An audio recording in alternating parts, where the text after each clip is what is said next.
Ante la llegada de la segunda ola de la pandemia por COVID-19, comienza también la preocupación en materia económica y productiva. Al menos por ahora, las señales son que no se va a producir un parate similar al acontecido el año pasado con el establecimiento de una cuarentena estricta que produjo algún tipo de problemática, o varias en todo caso, en relación a la marcha de la economía. Igual es un año complicado con algunas gestiones del gobierno nacional, por ejemplo, en el plano internacional con el Fondo Monetario y, por supuesto, el gran problema de la inflación que acontece desde varios años atrás y la solución pareciera no llegar. Vamos a charlar un rato con el economista Sergio Chousa sobre este y otros temas. Sergio, ¿qué tal? ¿Cómo estás? Buenas noches. Germán Giachero te saluda.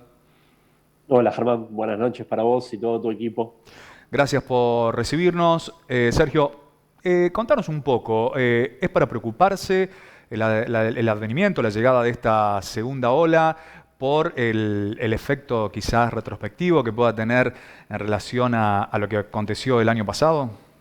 Ujú. Sí, que se agudice la pandemia en todo el mundo o que no se termine de resolver, obviamente es negativo. En términos internacionales lo estamos viendo desde el principio ya de este año, donde que a los países vecinos, bueno, se suscitara esta situación de agudización, ¿no? De recrudecimiento del impacto sanitario, tuvo consecuencias en materia comercial para Argentina. Y bueno, lo sanitario obviamente no es una cuestión menor, y una vez que nuestro país también se sumó a esa ola, a esta segunda ola, tiene un impacto directo. Yo creo que hay dos órdenes ahí para analizar. Uno tiene que ver con el impacto de las medidas específicas de cierre, que seguramente al ser más focalizado, al ser muy distintivo respecto del año pasado, donde fue bastante masivo, no tuvo un distingo sobre el sector de actividad. Bueno, el cierre fue prácticamente global, obviamente el contexto era otro y había que robustecer el sistema sanitario. Y hay un segundo orden que tiene que ver con el aspecto vinculado a los ingresos, ¿no? Seguramente, a pesar de que sea focalizado el cierre, que las restricciones sean más bien parciales, es posible que los planes de inversión, los planes de recuperación económica de muchos empresarios que repercute sobre la actividad privada no vayan a la misma velocidad que hubieran ido si no se dieran estos cierres parciales. Creo que como resultado general lo que va a terminar pasando es que las hipótesis muy optimistas de crecimiento para este año, que llegaron al 7% como escenario conservador, van a terminar siendo más un techo que un piso.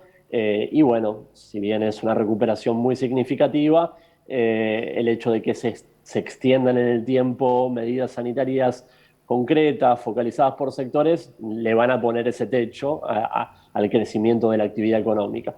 Y después habrá que ver la velocidad de recuperación de los salarios, ¿no? Sobre eso uno sí tiene un poco más de incertidumbre porque, como vos bien señalabas recién, la dinámica de los precios por ahora empezó el año bastante efervescente y en este primer trimestre no se pudo registrar una recuperación significativa de los salarios.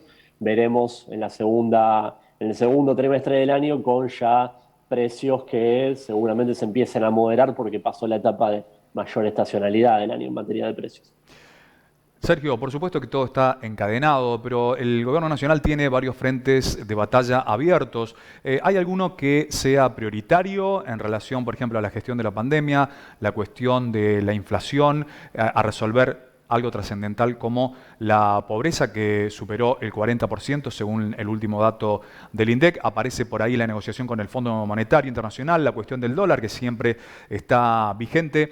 Digo, ¿cuál es la prioridad que debe establecer el gobierno o por ahí debería sostener, no sé, un frente abierto para hacer frente, valga la redundancia, a todas estas problemáticas?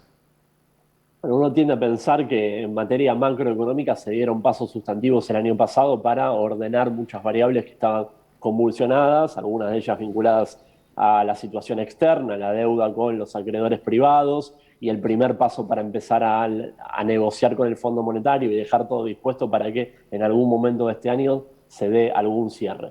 No obstante, el año pasado, si bien se ordenaron algunas variables, no se pudo avanzar en uno de los principales pendientes en materia económica, que como vos bien señalabas, tiene que ver con la cuestión socioeconómica. Venimos de 3 años de deterioro de los salarios y eso está íntimamente ligado con los números de pobreza muy acuciantes que se conocieron hace algunas semanas. A ver, la forma de salir de ese laberinto definitivamente es por medio de la creación de empleo y a través de salarios que crezcan por arriba de la inflación. Venimos de 3 años consecutivos de deterioro en materia de empleo y de salarios. Uno tiende a pensar que el crecimiento económico de este año, decíamos recién, una hipótesis del 7% es la que se está barajando, puede ser un techo, pero aún así es un rebote bastante significativo. Es un primer paso alentador para que se empiece a recuperar salarios. La meta de recuperación de salarios de presupuesto nacional es del 4%. Obviamente eso está ligado a que se pueda desacelerar la inflación, pero a partir de nuevo del segundo trimestre, más en particular en la segunda parte del año, uno tiende a pensar que la inercia que viene muy acelerada de los precios va a empezar a converger a la baja. O sea, esto que tenés hoy de precios 2021 con salario 2020 se va a empezar a revertir en los próximos meses. Yo creo que esa es la principal vara para evaluar económicamente este 2021. Sí, podemos tener por primera vez en 4 años, desde 2017 no se verificaba, un año de recuperación de los salarios y del empleo privado, ¿no? Me parece que esa es la gran vara para evaluar económicamente este año. Ojalá así sea, ¿no? Es el deseo de la mayoría de los argentinos. En cuanto a la actualización tarifaria de los servicios, siempre es un tema que permanece como postergándose. ¿Qué podés comentar respecto de esto? Bueno, a ver, lo que mencionó el presidente en el inicio de sesiones de Asamblea Legislativa este año fue que quiere ir a un esquema de convergencia a partir del cual se segmente la tarifa en función a capacidad de ingresos, ¿no? De generación de ingresos de las familias y de las empresas. Obviamente esa segmentación siempre históricamente fue el objetivo de las diferentes administraciones porque es el esquema más justo, ¿no? De alguna forma pensar en que cada una de las partes, ya sea consumidores finales como empresas, puedan pagar, hacer frente a la tarifa en función a su capacidad de generación de ingresos. Pero técnicamente hacer eso es algo complicado, tiene sus cuestiones de fondo porque vos podés cometer algunas injusticias, no es fácil, por ejemplo, hacer una segmentación solamente por criterios geográficos, porque al interior de un barrio, tal vez un barrio de alta capacidad contributiva, también hay familias que están pasando algún momento coyunturalmente malo, o hay familias que tienen la propiedad en términos históricos, pero hoy no generan muchos ingresos. Bueno, es muy complejo hacer esa segmentación, así que lo que mencionó el presidente y también el secretario de Energía Nacional fue que en el interín, hasta que se llegue a esa segmentación de la estructura tarifaria, se va a hacer una ley de emergencia tarifaria para tratar de que al menos se respete la premisa fundamental que se mencionó en el inicio de sesiones de este año, ¿no?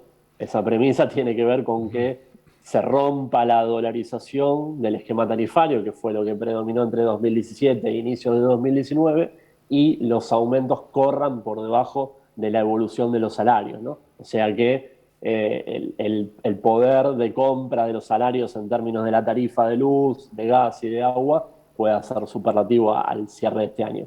Eso es una voluntad estricta del Poder Ejecutivo y si bien están en diálogo con las empresas, uno tiende a pensar que no va a haber problema para garantizar esa resolución como hipótesis de mínima y de nuevo en tránsito a una solución de fondo que es una segmentación más inteligente de la estructura tarifaria. Sergio, te agradecemos por tu tiempo. No, a ustedes, a disposición. Gracias. Ahí estábamos en diálogo con el economista Sergio Chauza, haciendo referencia a la situación económica en general.